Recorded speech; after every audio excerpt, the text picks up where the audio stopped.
I thought my biggest problem was finding parking at the college party. I was wrong. Dead wrong. I need to provide some context so this nightmare makes sense. I attend a UC school in California, one of the smaller campuses. The bigger UC schools, like UCLA, Berkeley, and Santa Barbara, have these legendary party days where incoming students tour campus.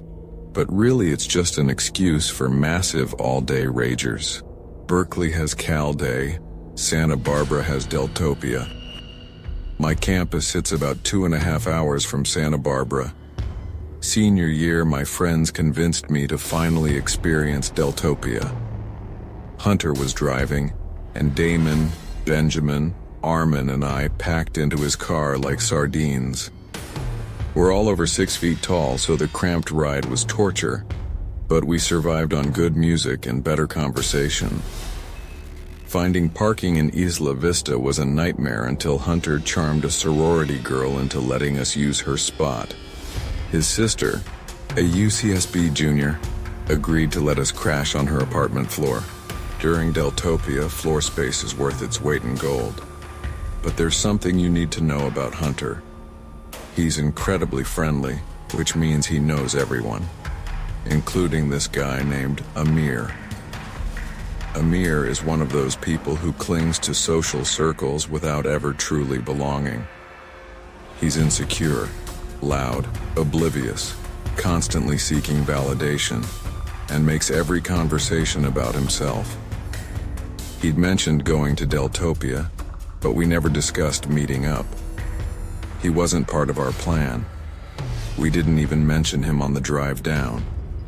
About an hour after settling into Hunter's sister's place, we made an alcohol run.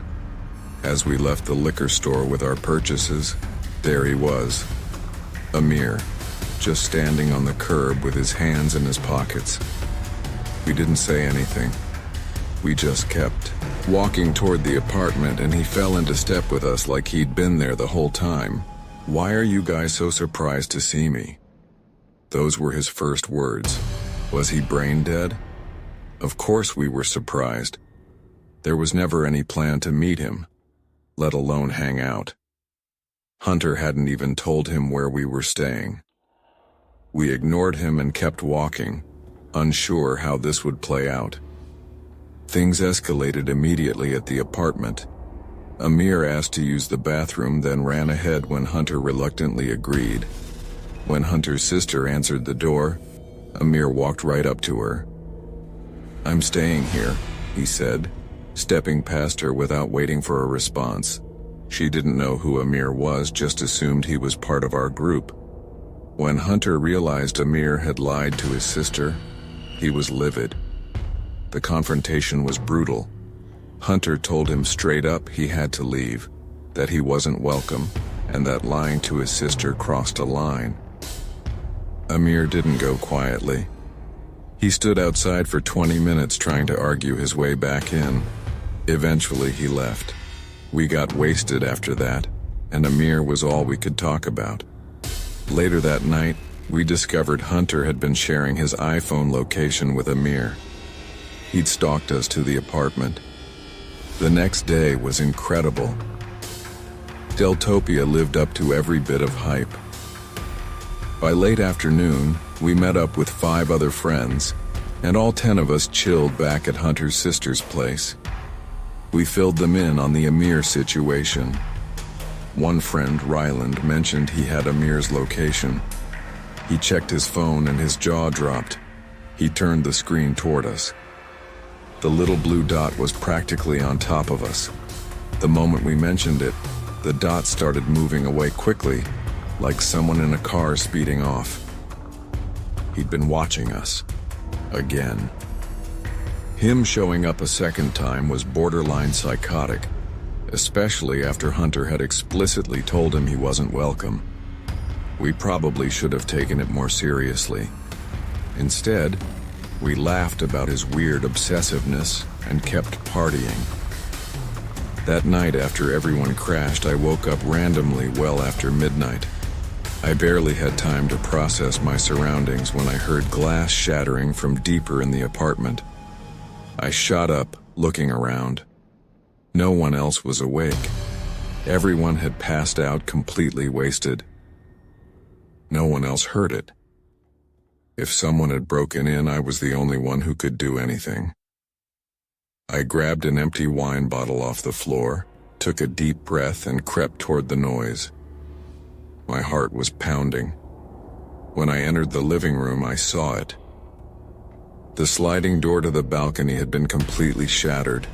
A huge rock sat in the middle of the floor, surrounded by glinting glass shards. I didn't need convincing. I knew Amir was behind it. I went to wake my friends when, out of the corner of my eye, I saw a closet door handle jiggle.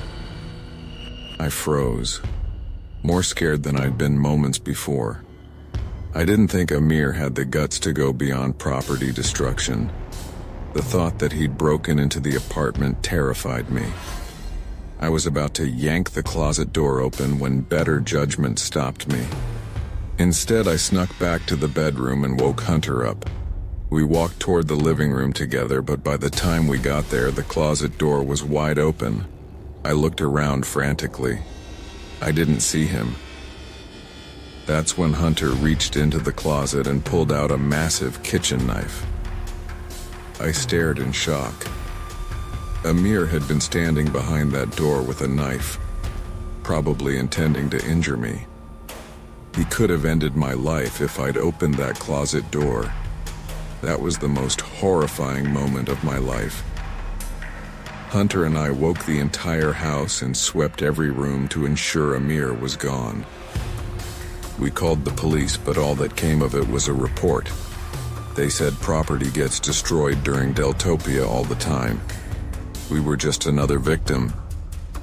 Amir had stopped sharing his location with Ryland, so we couldn't even show police that evidence. We had to leave the next morning. Hunter was terrified about leaving his sister, especially knowing Amir had managed to sneak in once already.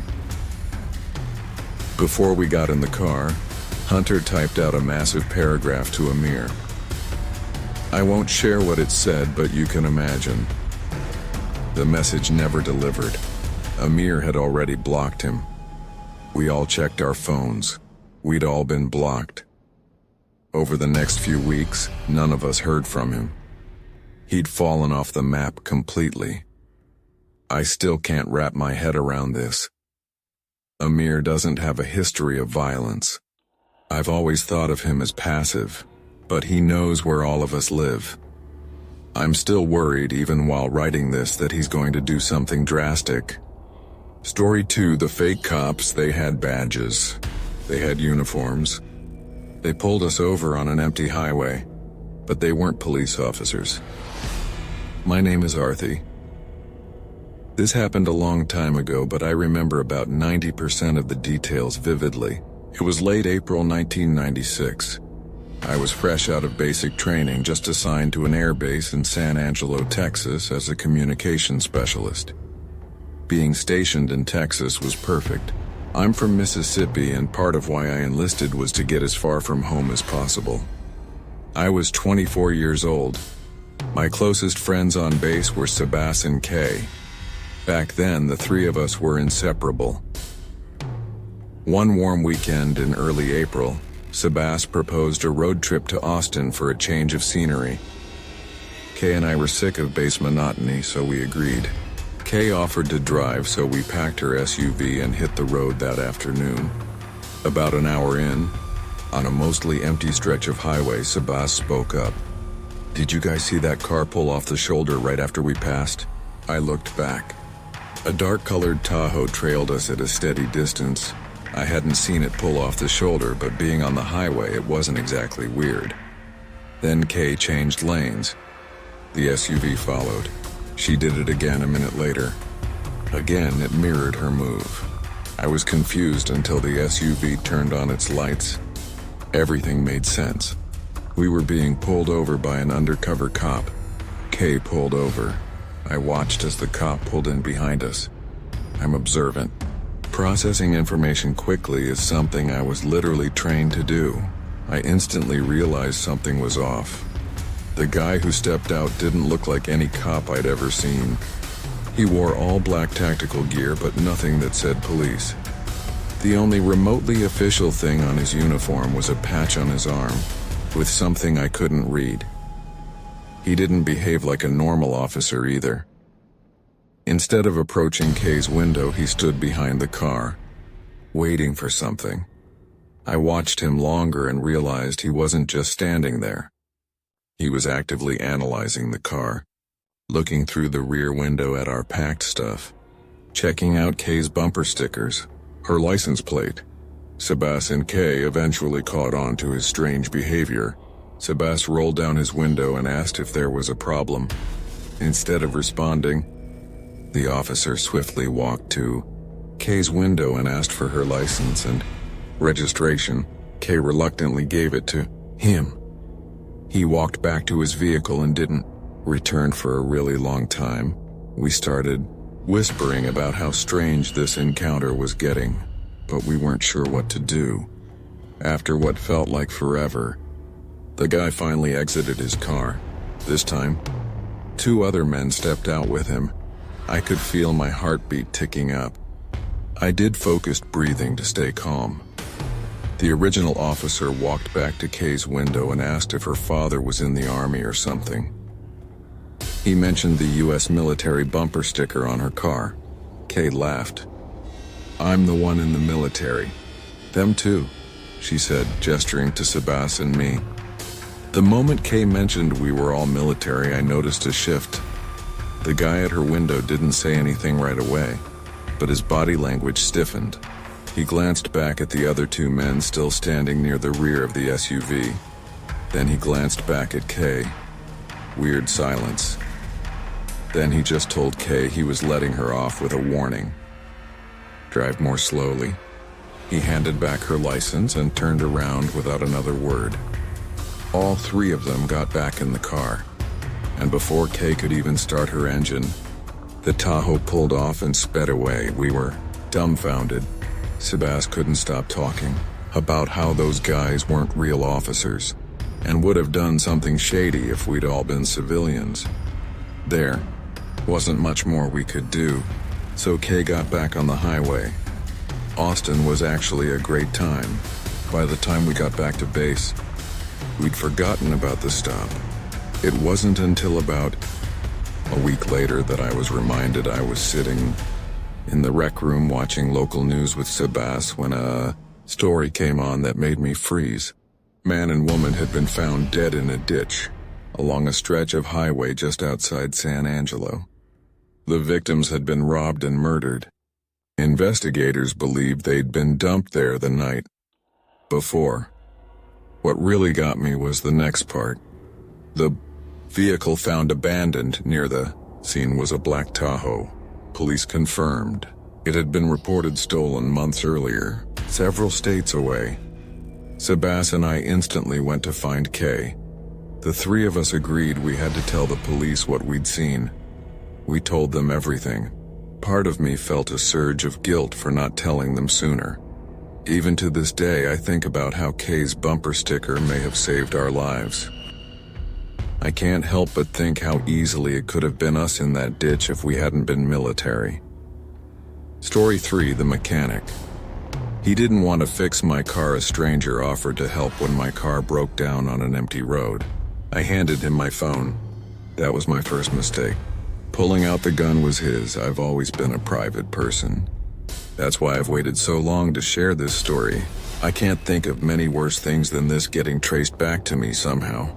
But I was recently thinking how it would be a shame to leave this earth without circulating it.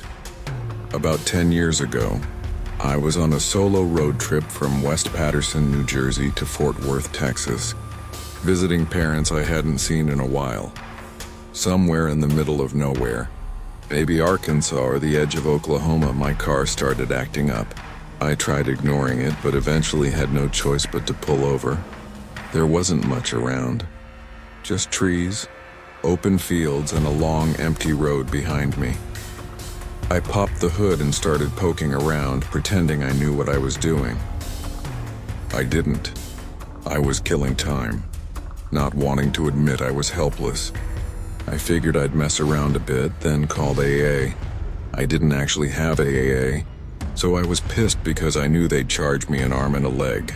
A few minutes later, I heard a car pulling up behind me, a nondescript white pickup truck. No front plate, or at least not one I could see. The driver's door opened.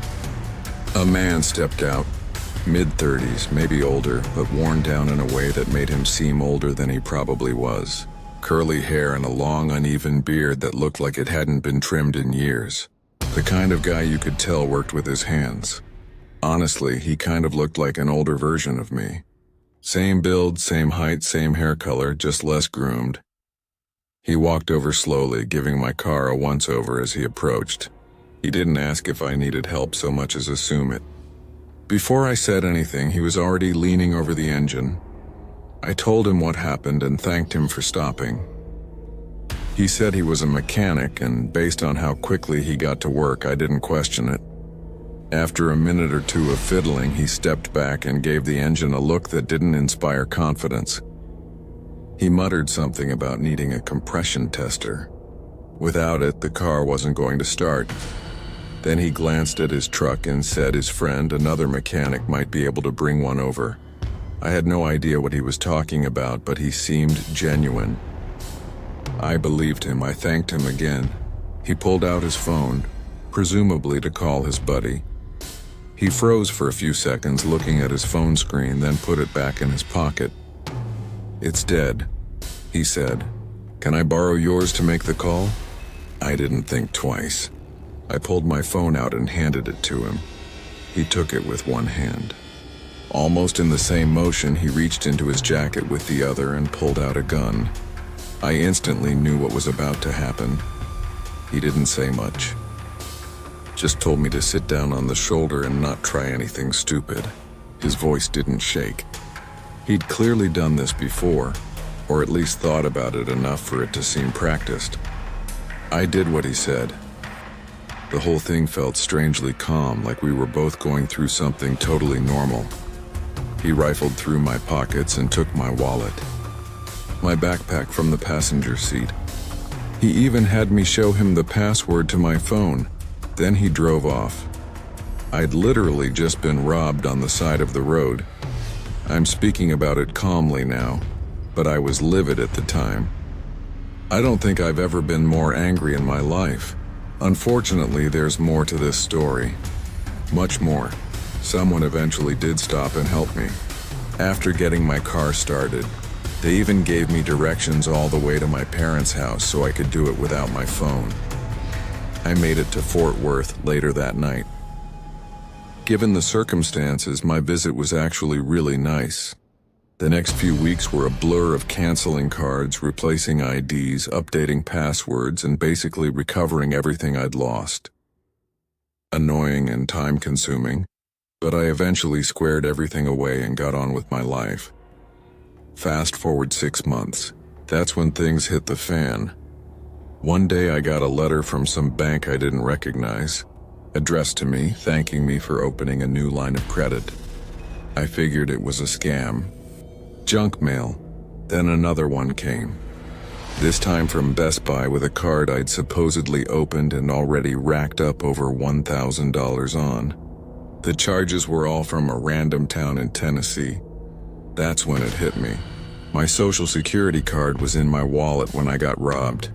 The guy who robbed me had everything he needed to become me. The next month of my life was hell. My credit report was a mess.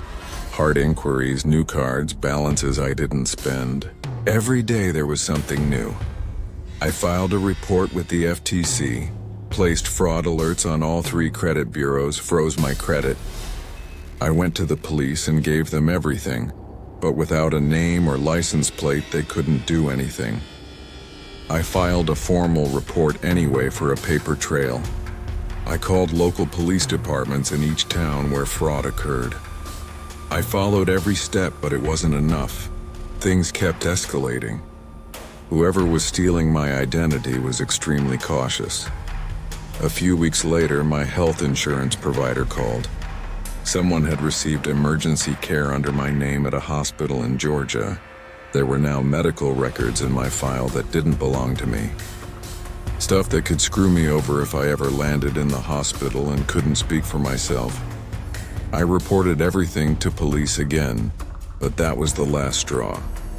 I decided to take matters into my own hands.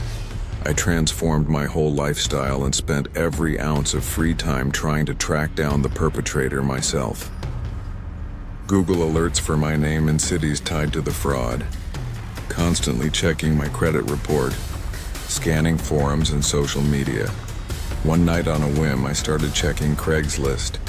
I focused on cities tied to the fraud, places where charges had shown up or mail had come from. After looking around for a while, something caught my eye. A posting from Jackson, Tennessee for used power tools and miscellaneous items. I wasn't sure why it stood out, but the longer I looked, the more familiar it seemed. Then it clicked. Everything listed matched perfectly with things charged to that Best Buy card. I sat there for a while, unsure what to do. Eventually, I responded saying I was interested and asked if they were still available. I debated attaching a tracker link or something clever, but I didn't want to spook whoever it was. If it was him and he got even a hint someone was onto him, he'd vanish. To my surprise, he wasn't suspicious at all. After exchanging emails over the next few days, he gave me a time and public place to meet. Told me to bring cash. The meeting was supposed to be the next day. I debated driving to Tennessee myself, but I couldn't. There's no telling what I would have done if I saw him in person a second time. Instead, I called the police department in Jackson to see if they remembered my case. They did. I basically pleaded with them to help, gave them everything I had and damn near prayed. By some miracle, they said the details lined up just well enough to be worthwhile. They'd at least talk to him and see what information they could get. The next day, after some back and forth, I got the guy to tell me he was driving a red pickup truck. I communicated that with the police and waited. After literally several hours, they called me. When they told me what happened, I wanted to drop to my knees. The officer said as soon as the guy spotted patrol cars near the meetup spot, he immediately sped out of the lot. Didn't even try to play it cool. That alone raised red flags, so they followed him. Not long after, the guy lost control of his truck and crashed into a ditch. Not a major accident, but enough to get officers legally involved beyond casual questioning. According to them, he was a total wreck. Visibly shaken, panicking, talking in circles. As soon as they mentioned the Best Buy items, he folded.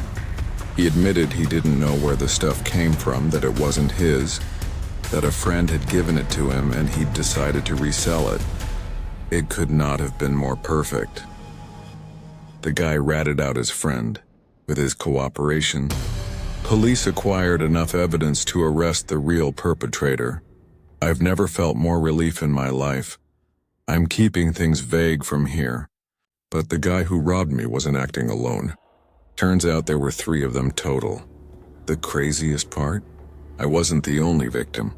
From what I was told, they'd been targeting travelers and isolated drivers up and down a few different interstate corridors, mostly in the South. Eventually, all 3 were caught, charged, and put in jail. Justice was served. Story 4: The nightmare didn't end when they went to jail. Sometimes the scariest part comes after. The months following, their arrest should have been relief, closure. Finally, moving on. But identity theft doesn't just disappear when the perpetrators get locked up. The damage was done. My credit was destroyed. My medical records were contaminated with someone else's health information. My name was attached to debts I never incurred, addresses I never lived at, people I never met. I spent the next year of my life undoing everything. Disputing charges, filing affidavits, sending certified letters to credit bureaus, fighting with banks that didn't want to believe I was the victim. Some nights I'd lie awake thinking about that moment on the side of the road. How casually I handed over my phone. How I never saw the gun coming. How easily he could have just shot me instead of robbing me. How this could have ended so much worse. The psychological toll was something I never anticipated. Every time my phone rang from an unknown number, my heart would race. Every piece of mail made me anxious. I couldn't trust anyone who offered help anymore. A year after their conviction, I finally got a letter from the DA's office. Restitution was being ordered. The three of them would have to pay back everything they'd stolen plus damages. But here's the thing about career criminals in jail. They don't have money. Restitution is just a number on paper. I've received maybe 5% of what was ordered. I've moved on with my life now. My credit is slowly recovering. The fraud alerts have expired. I've replaced every document they touched, but I still check my credit report every month. I still get that spike of adrenaline when my car makes an unusual sound on a long drive. I still hesitate before helping stranded motorists. They took more than my wallet that day. They took my ability to trust strangers, my peace of mind, my sense of security. That's what these stories don't tell you. The aftermath, the recovery, the permanent changes to who you are as a person. If you're reading this and thinking that would never happen to me, think again. I thought the same thing until it did.